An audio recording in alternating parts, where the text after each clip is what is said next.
বরেন্দ্র বহুমুখী উন্নয়ন সেচ প্রকল্পের যন্ত্রাংশ বিকল হয়ে কয়েকদিন ধরে ধানের জমিতে পানি সেচ দিতে পারছে না কৃষকরা। জয়পুরহাটের ৫ বিবির মহিপুরের ১.৫ শতাধিক কৃষক আবাদ নিয়ে তাই শঙ্কায় আছেন। দ্রুত সেচ পাম্পটি মেরামত করা হবে বলে জানিয়েছেন বরেন্দ্র বহুমুখী উন্নয়ন প্রকল্প কর্মকর্তা আক্তার হোসেন বকুরের প্রতিবেদন জানাচ্ছেন আফরিন পপি। জয়পুরহাটের ৫ বিবির মহিপুরে প্রায় ১৫০ বিঘা জমিতে পানি সেচ দিতে না পারায় মাটি শুকিয়ে ফেটে চৌচির হয়ে গেছে। জমিতে পানি না থাকায় সর্বত্র জন্মাচ্ছে আগাছা। ঋণ করে ধান চাষ করেছেন বলে জানান এলাকার একাধিক আদিবাসী কৃষক। তাই তাদের কপালে এখন চিন্তার ভাঁজ। টিউবওয়েলটা নষ্ট, আমার ফসল পুরে শেষ, কবে ঠিক হবে এর কোনো নিশ্চয়তা নাই।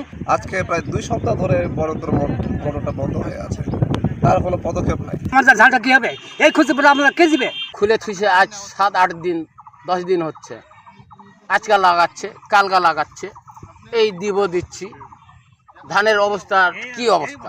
মহিপুর সাঁওতালপাড়ায় বরেন্দ্র বহুমুখী সেচ প্রকল্পটির পাম্প বিকল হলে এলাকার কৃষকরাই ১৫,০০০ টাকা খরচ করে দুবার পাম্প ঠিক করে, যদিও এতে কাজ হয়নি। ফের অকেজো হয়ে গেছে পাম্পটি। আমরা জানি যে বরেন্দ্র যাবতীয় খরচ বরেন্দ্র অফিস দিবে, কিন্তু তা দেয়নি। প্রথম যখন ডিপ নষ্ট হলো তখন আজাদ সাহেব এলো। আজাদ সাহেব দেখে মোটর দেখে শুনে বললো যে এটা হলে এই মজ্জামের লেদে সারা যাবে, এখানে নিয়ে যাও। এখানে যায় এরা ১৩,০০০ টাকা বিল করলো। এখানে সারে নিয়ে এলাম, নিয়ে আসে মোটর তাও ঘুরতেছে না। জমিতে পানি নাই, শুকে ফাটে গেছে, কি করব এখন আমরা কৃষক।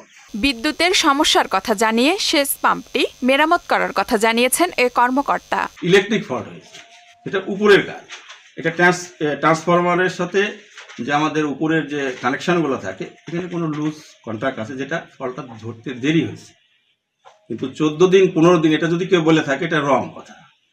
এতদিন সময় লাগেনি। বিকল পাম্পটি সচল করে দ্রুত পানি সেচের ব্যবস্থা করবে কর্তৃপক্ষ, এমন প্রত্যাশা কৃষকদের। আফরিন পপি, মোহনা সংবাদ।